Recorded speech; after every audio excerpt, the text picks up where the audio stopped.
Hello everyone, आज से हम एक नई पीवाईक्यू सीरीज स्टार्ट कर रहे हैं। इस सीरीज का पर्पस है कम से कम समय में ज़्यादा से ज़्यादा पीवाईक्यू को रिवाइज करना। इसमें सिर्फ क्वेश्चन और ऑप्शंस पढ़ूंगी और फिर डायरेक्ट आंसर बताऊंगी, कोई डिटेल एक्सप्लेनेशन नहीं होगी, क्योंकि एक्सप्लेनेशन वाली सीरीज ऑलरेडी मेरी चैनल पर चल रही है जहाँ हर क्वेश्चन को डिटेल में डिस्कस किया जा रहा है। कई बार एग्जाम के पहले हमें सिर्फ क्विक रिविजन करना होता है और देखना होता है कि यार पिछले सालों में किस टाइप के क्वेश्चन पूछे गए हैं हर सब्जेक्ट से।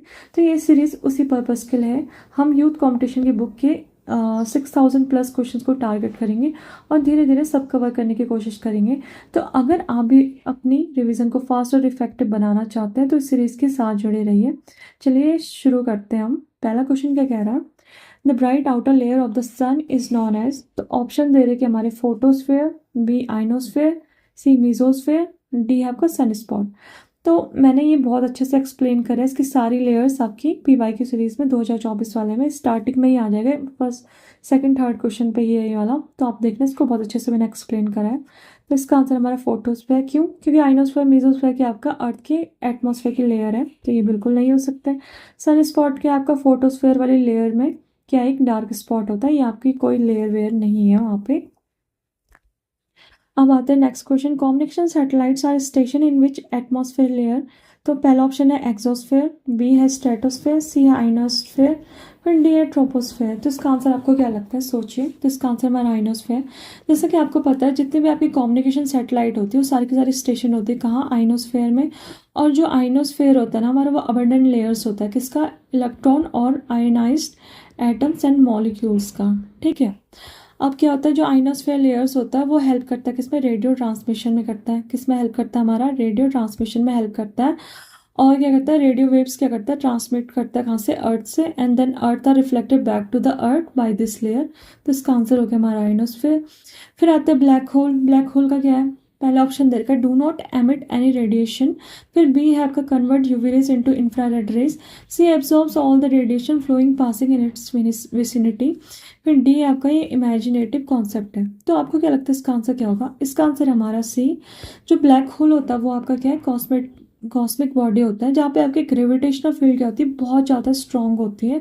यहाँ पे आपकी लाइट भी पास नहीं कर सकती है। It absorbs everything which passes through it. ठीक है।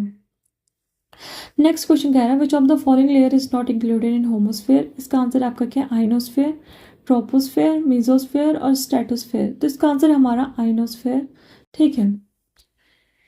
तो ये हो गया हमारा। फिर आते हैं the two planet which do not have any satellites. तो यार ऑप्शन दे रखे अर्थ एंड जुपिटर, बी पे मरकरी एंड वीनस, सी आपका मरकरी एंड सैटर्न, डी आपका वीनस एंड मार्स। आपको पता है अर्थ के पास तो सैटेलाइट है ना, मून है, जुपिटर के पास भी है, मरकरी के पास नहीं है, और मरकरी के पास नहीं है, सैटर्न के पास भी है, वीनस के पास नहीं है और मार्स के पास भी है। तो यानी कि इसका आंसर क्या हो गया? 20 का हमारा ऑप्शन हो जाएगा, मतलब आंसर हो जाएगा। मरकरी और वीनस के पास सैटेलाइट नहीं है। ठीक है। फिर आता है the nearest planet to the earth is. A है ऑप्शन वीनस, बी है मार्स, सी है मरकरी, डी है जुपिटर। तो इसका आंसर है हमारा वीनस। अर्थ का पूछ रहे हैं ना, नियरेस्ट प्लेनेट। फिर आता है मून इज अ। तो ए है स्टार, बी है प्लेनेट, सी है सैटेलाइट, डी है मेटेरॉइड। तो इसका आंसर क्या हो सकता है? हमें पता है मून हमारा क्या है? सैटेलाइट। फिर आते हैं नेक्स्ट क्वेश्चन। नेक्स्ट क्वेश्चन क्या कह रहा है? The ozone layer is situated in troposphere, stratosphere, mesosphere, exosphere. तो इसका आंसर है हमारा स्ट्रेटोस्फेयर। ठीक है। जो ये आपकी स्ट्रेटोस्फेयर लेयर होती है ना, यहाँ पे होता है ओजोन लेयर। ठीक है। फिर यहाँ पे ट्रोपोस्फेयर, यहाँ पे ट्रोपोपॉज वगैरह ये होती है। ठीक है। फिर आते the minimum distance between the earth and the sun and earth occurs on 22 दिसंबर को, या 21 जून को, या 22 सितंबर को, या 3 जनवरी को। तो इसका आंसर है हमारा डी। और इसको क्या बोलते हैं जब आपके इसमें कम डिस्टेंस होता है सन और अर्थ के बीच में, तो उसको हम कहते हैं पेरी हिलियन। ठीक है। फिर आते हैं नेक्स्ट क्वेश्चन में the diameter of the earth is. क्या 8000 किलोमीटर है, या 1 लाख किलोमीटर है, या 12800 किलोमीटर है।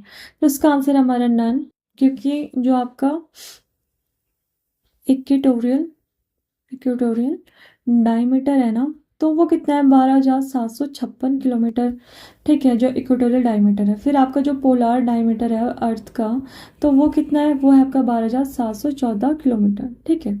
तो इसके लिए हमारा आंसर क्या होगा, डी। अब आते हैं नेक्स्ट क्वेश्चन में, lunar eclipse is caused when, option A इधर का, moon comes in between earth and earth comes between sun and moon, sun comes between earth and moon, and D sun and moon coincide. तो इसका answer है हमारा क्या, आपको पता है जब लूनार इक्लिप्स होता है तो सैम सैम ऐसे में याद रखना, मून, सैम मून करके, ठीक है। तो ऐसे कैसे देखो, एस से क्या आ जाएगा सन, और ई से गया अर्थ और मून, यानी कि अर्थ जब आपकी सन और मून के बीच में होती है तब आपका लूनार इक्लिप्स बनता है, ठीक है। तो इसका आंसर हमारा क्या हो गया, बी। फिर आता है which of the following is not a planet, A moon, B earth, C Mars, and D Mercury. तो इसका आंसर क्या होगा, आपको पता है अर्थ प्लैनेट है, मार्स भी प्लैनेट है, मरकरी भी प्लैनेट है, और मून क्या आपका सैटेलाइट है ना। तो इसका आंसर हो गया हमारा ए। फिर आते हैं नेक्स्ट क्वेश्चन पे। नेक्स्ट क्वेश्चन क्या कह रहा है हमारा, watershed management can successfully prevent, A flood in plains, B loss of hydro energy, C deforestation, D water borne disease. तो इसका आंसर क्या हो सकता है, चलो इसको मैं थोड़ा सा एक एग्जाम्पल से समझाती हूँ तो ज़्यादा बेटर रहेगा वैसे, ठीक है। तो जैसे हम मान लो उत्तराखंड के जो पहाड़ वाले एरिया है ना, वहाँ पे क्या हो गया कि बहुत तेज बारिश हो गई, ठीक है, बहुत तेज बारिश हो गई। अगर वहाँ पे वाटर शेड मैनेजमेंट नहीं है तो क्या होगा, जो पानी होगी ना पहाड़ों से ऐसे ढलान से आ रही होगी, जैसे यहाँ पे वाटर हुआ, रेन वाटर, मतलब बारिश हुई और यहाँ से पानी ऐसे ढलानों से आ रही तेजी से बहकर, और यहाँ पे क्या नदी है हमारी, है ना, नदी है। तो नदी का वाटर क्या होगा, अचानक से उसका लेवल बढ़ जाएगा और ये क्या करेगा, नीचे के प्लेन्स में, जो वहाँ नीचे साइड प्लेन्स होते हैं ना, तो वहाँ क्या कर देगा, वहाँ फ्लड ला सकता है। बट अगर आपका क्या होगा, वाटरशेड मैनेजमेंट होगा, तो क्या होगा, जो पहाड़ों पे जैसे पेड़ होंगे या चेक डैम्स बने हुए होंगे या छोटे छोटे आपके क्या होंगे, तालाब होंगे, वो उससे रोक लेंगे, और जो पानी होगा वो धीरे धीरे क्या होगा, नदी तक पहुँचेगा। इसलिए क्या होगा, नदी एकदम से नहीं भरेगी और फ्लड फ्लड जैसी सिचुएशन नहीं आएगी और फ्लड का खतरा कम होगा। तो याद रखोगे, जो पहाड़ों पर वाटरशेड मैनेजमेंट होता है ना, वो रेन वाटर को क्या करता है, स्लो कर देता है, जिससे नीचे मैदानी क्षेत्रों में फ्लड का रिस्क कम हो जाता है, ठीक है। तो इसका आंसर आप समझ गए होंगे क्यों फ्लड इन प्लेन्स में क्या करता है, बचाता है वाटरशेड मैनेजमेंट। अब आते हैं नेक्स्ट क्वेश्चन में, which one of the following planets takes the least time to revolve around the sun. तो इसका आंसर हमारा क्या, इसका आंसर होगा हमारा क्या, पहले ऑप्शन देख लेते हैं, जुपिटर, फिर बी है वीनस, सी है आपका अर्थ, और डी है आपका मरकरी। तो इसका आंसर होगा मरकरी। मरकरी क्या होता है, आपका क्लोजेस्ट प्लेनेट होता है, किसका, सन का क्लोजेस्ट प्लेनेट होता है। और ये क्या करता है, 80 डेज लगाता है सन के अराउंड रिवॉल्व करने में, ठीक है। तो इन सारे प्लेनेट में से सबसे कम टाइम यही लगाता है, मरकरी। फिर when we go from earth to the moon क्या होता है, मास चेंजेस होता है क्या, मैंने तो नहीं सुना कभी कि मास चेंजेस होता है, तो ये तो नहीं होना चाहिए। Mass and weight both changes, ये भी नहीं, क्योंकि मास तो होता ही नहीं है। फिर आता है मास रिमेन्स द सेम, हाँ मास तो सेम होता है। वेट चेंज होता है क्या, हाँ वेट चेंज होता है हमारा। और नहीं तो मास नॉर वेट चेंजेस, तो नहीं, ये ऑप्शन गलत है, तो हमारा ऑप्शन हो जाएगा सी। सी इसका आंसर है। अब आते हैं नेक्स्ट क्वेश्चन पे, which one of the following pairs is not correctly matched. पहला आपका वीनस स्पेस क्राफ्ट वेनेरा 4, फिर Mars mariner 4, Jupiter Voyager 1, mercury messenger. तो इसका आंसर हमारा सी, ठीक है, ये नहीं है, ठीक है। What is the status of the earth in the solar system, क्या ये सैटेलाइट है आपका, क्या ये प्लेनेट है अर्थ, क्या ये स्टार है या कॉमेट है सोलर सिस्टम में। तो ये हमारा प्लेनेट है, ठीक है। अब आते हैं नेक्स्ट क्वेश्चन में। नेक्स्ट क्वेश्चन कह रहा है, in the process of production of energy in sun it is, ये मैंने कितने अच्छे से समझाया था आपको, सन की लेयर में कितनी टेम्परेचर होती है और कहाँ पे कन्वर्जन होता है, किसका कन्वर्जन होता है, ये मैंने बहुत अच्छे से समझाया, तो प्लीज़ वो सीरीज जरूर देखना। तो इसका आंसर क्या है, पहले ऑप्शन पढ़ लेते हैं, conversion of hydrogen into oxygen, B है और conversion of carbon into hydrogen, C आपका conversion of hydrogen into helium, और डी है conversion of helium into hydrogen. तो इसका आंसर आपको क्या लग रहा है, इसका आंसर हमारा C, conversion of hydrogen into helium. Next question है, instrument called astrolabe is invented to determine which one of the following, A है latitude and longitude, B है position of the sun and stars, C है size of the earth, D है depth of the sea। तो इसका answer क्या होगा हमारा B, position of the sun and star, ठीक है।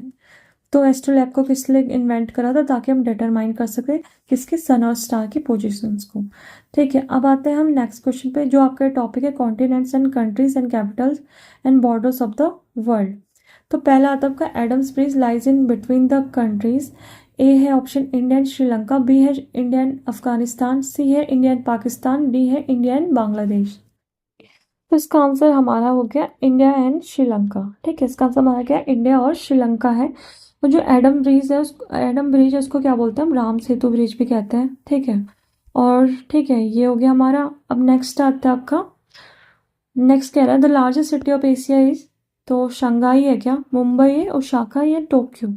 तो ये है हमारा टोक्यो। टोक्यो क्या हमारा जापान की सबसे लार्जेस्ट सिटी ऑफ एशिया है। ठीक है, फिर आता है the second largest island of the world.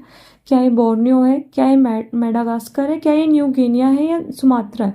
तो इसका आंसर हमारा न्यू गिनिया, क्योंकि फर्स्ट पे आता है ग्रीनलैंड। ठीक है, नेक्स्ट क्वेश्चन क्या कह रहा है हमारा, नेक्स्ट क्वेश्चन कह रहा है which of the following state does not have international border with Bangladesh. Meghalaya, Manipur, Mizoram या त्रिपुरा। आपको क्या लगता है इसका आंसर क्या होगा। जैसे हमें पता है कि यार जो बांग्लादेश है वो शेयर करता है इंटरनेशनल बॉर्डर विद कितनों के साथ, 5 इंडियन स्टेट के साथ। वो 5 इंडियन स्टेट आपके कौन कौन से हो गए, एक हो गया वेस्ट बंगाल, एक हो गया आपका मेघालय है ना, और एक हो गया आपका त्रिपुरा, और एक हो गया आपका आसाम, और एक हो गया आपका मिजोरम। तो जो आपके बांग्लादेश है वो क्या कर रहा है, बांग्लादेश क्या कर रहा है हमारे इंडिया 5 इंडियन स्टेट के साथ क्या कर रहा है, बॉर्डर शेयर कर रहा है। तो कौन सा शेयर नहीं कर रहा है, मणिपुर। मणिपुर किसके साथ शेयर करता है, फिर ये म्यांमार के साथ क्या करता है, बॉर्डर शेयर करता है। ठीक है, फिर आते हैं next question which of the following country shares the longest international border with India. क्या ये चाइना है, क्या ये नेपाल है, क्या ये बांग्लादेश है, क्या ये पाकिस्तान है। तो इसका आंसर क्या होगा हमारा, इसका आंसर है हमारा बांग्लादेश। देखो जो इंडिया है वो शेयर करता है क्या, लॉन्गेस्ट इंटरनेशनल बाउंड्री किसके साथ करता है, बांग्लादेश का शेयर करता है। कितना, लगभग 4096 किलोमीटर है ना। चाइना कितना करता है, लगभग 3488 किलोमीटर। फिर जो आपका नेपाल, नेपाल कितना करता है यार, नेपाल हमारा करता है 1751 किलोमीटर। और जो आपका पाकिस्तान है वो कितना करता है, पाकिस्तान यार, पाकिस्तान लगभग 3000 के लगभग करता है। ठीक है, अब आते हैं नेक्स्ट क्वेश्चन। तो 3000 के लगभग तो आपका चाइना भी कर रहा है, क्या वो चाइना से ज़्यादा शेयर करता है क्या, नहीं चाइना से ज़्यादा नहीं करता है। तो ये लगभग 3323 किलोमीटर करता है, और चाइना कितना करता है, इतना। फिर आते हैं the largest artificial rest house of the world tropical island is located in, क्या मलेशिया में, क्या ये यूएसए में, क्या ये आपका जर्मनी में या इटली में। तो इसका आंसर क्या होगा हमारा, इसका आंसर हमारा जर्मनी। जो लार्जेस्ट आर्टिफिशियल रेस्ट हाउस है आपका वर्ल्ड का, वो क्या है, ट्रॉपिकल आइलैंड, और वो लोकेटेड कहाँ है आपका, जर्मनी में। फिर आते हैं अलास्का, क्या आपका integral part of which countries. क्या वो ग्रीनलैंड का पार्ट है इंटीग्रल पार्ट, क्या वो यूएसए का है, या कनाडा का है, या यूके का है। तो इसका आंसर है हमारा यूएसए। ठीक है, फिर आते हैं Mexico country is located in. Mexico country आपकी कहाँ है, साउथ अमेरिकन कॉन्टिनेंट में या नॉर्थ अमेरिकन कॉन्टिनेंट। इतना तो पता होना चाहिए ना आपको कि यार जो मैक्सिको है वो आपका अमेरिकन कॉन्टिनेंट में। अब साउथ में या नॉर्थ में ये नहीं पता होगा, बाकी ये तो कट जाएंगे ना आपकी। तो इसका आंसर आपका क्या होगा, इसका आंसर हमारा नॉर्थ अमेरिकन कॉन्टिनेंट। फिर आते हैं out of the following nation of south Asia which is the smallest nation in terms of area. क्या वो मालदीव है, क्या वो भूटान है, क्या वो श्रीलंका है, क्या बांग्लादेश है। तो इसका आंसर हमारा क्या होगा, इसका आंसर हमारा मालदीव। ठीक है, फिर आता है which of the following is not located the continent of Africa. तो इसका आंसर हमारा क्या हो सकता है, गैबोन, गुयाना या गिनिया बिसाऊ। तो इसका आंसर हमारा गुयाना। ठीक है, गुयाना क्या है आपका साउथ अमेरिकन कॉन्टिनेंट में है। ठीक है, लोकेट।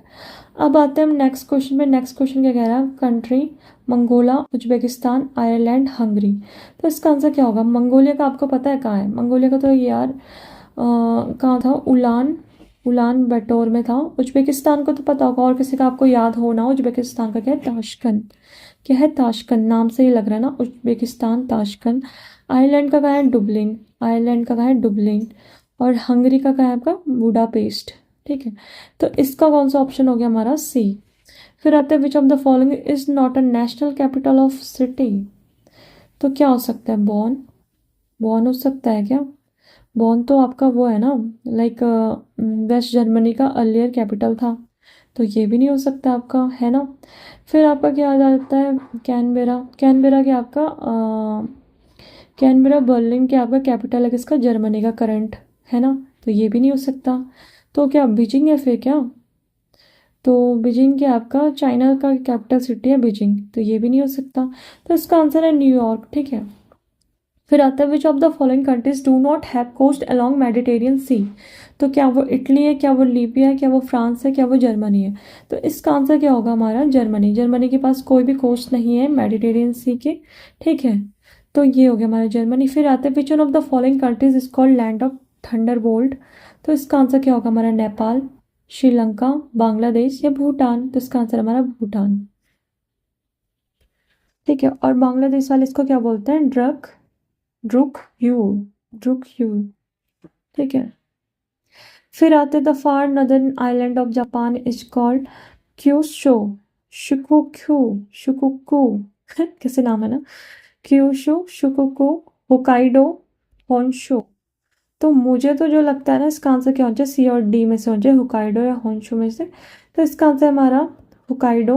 होकाइडो के आपका नदर्न मोस्ट, जो 4 आइलैंड है ना आपके जापान के, उसके सबसे ऊपर जो नदर्न मोस्ट वाला है वो आपका होकाइडो है, ठीक है। ये सेकंड लार्जेस्ट आइलैंड है किसका, जापान का। पहले कौन सा आपका लार्जेस्ट आइलैंड, होन्शु, ठीक है। लार्जेस्ट आइलैंड कौन है, जापान का होन्शु। फिर सेकंड पे कौन सा आता है, होकाइडो। और ये क्या आपका नदर्न वाले पार्ट में आ जाता है, ठीक है। फिर आता है the second largest island next to Greenland of the world is. तो अभी हमने पढ़ा था इसका क्या था, न्यू गिनिया। फिर आते हैं नेक्स्ट क्वेश्चन पे, which one of the following is not located in geographical group of countries known as. तो इसका आंसर क्या होना चाहिए, इंडोनेशिया या मेलेनेशिया या माइक्रोनेशिया या ऑस्ट्रेलिया। तो इसका आंसर हमारा क्या होगा, इसका आंसर है हमारा इंडोनेशिया। इंडोनेशिया क्या आपका इंक्लूडेड नहीं है इसके अंदर, ठीक है। तो ये हो गया हमारा। अब आते हैं next question, which of the following is an island continent. तो क्या अफ्रीका है या न्यूजीलैंड है या ग्रीनलैंड है या ऑस्ट्रेलिया है। तो यार इसका आंसर हमारा ऑस्ट्रेलिया। फिर आता है which of the following pairs is not correctly matched. तो इसका आंसर क्या नहीं है, ब्राज़ील ब्राज़ीलिया, तुनिशिया तुनिश और अल्जीरिया अल्जीरिया। यार ये तीनों आपको कैसा लग रहा है, आप बताओ, तीनों में से आपको ऐसा लग रहा है कि कुछ अलग है, नहीं है ना, सेम सेम साउंड कर रहे हैं, तो ये तीनों तो सही है। मोरक्को और मार्कश नहीं है, ये वाला गलत हो जाएगा आपका, ठीक है। क्यों, क्योंकि जो राबत है ना, राबत ये जो भी प्रोनाउंस करोगे आप, जो ये है ये कैपिटल है इसकी, मोरक्को की, ठीक है। बाकी बिल्कुल सही है, सबकी कैपिटल जो भी है सारा सही है। अब आते हैं हम लास्ट क्वेश्चन पे, ये हमारा फर्स्ट पार्ट हो जाएगा कंप्लीट, फिर हम एक एक करके 50-50 क्वेश्चन के और लाएंगे क्वेश्चन, ठीक है। Which of the following countries are called land of 1000 lakes. तो इसका आंसर क्या होना चाहिए, ये तो यार बहुत फेमस है, फिनलैंड। ये तो आपको आना ही चाहिए, क्योंकि यहाँ पे क्या है ना, लगभग 180,000 लेक्स से भी ज़्यादा लेक्स प्रेजेंट है यहाँ पे, इसलिए इसको क्या बोलते हैं, लैंड ऑफ 1000 लेक्स, ठीक है। तो ये हमारा कंप्लीट हो गया है पूरा सीरीज। तो हम हर दिन क्या लाएंगे, 50-50 MCQs लाएंगे, जो आपके हर एक क्वेश्चन में आएगा। देखो ना, जैसे UKPSC RO में आ रखा है, और हमने जैसे हर क्वेश्चन करा है जो अलग अलग एग्जाम में आए हैं हमारे, कोई AE में आया है, कोई अपर पीसीएस में आया, कोई लोअर पीसीएस में, कोई FRO में है, कोई ACF में है। तो हमने कंप्लीट कर दिया इसको 50 क्वेश्चन। फिर कल और 50 क्वेश्चन लाऊंगी, फिर ऐसा करके हम लगभग 6000 MCQs सॉल्व कर लेंगे। Thank you guys.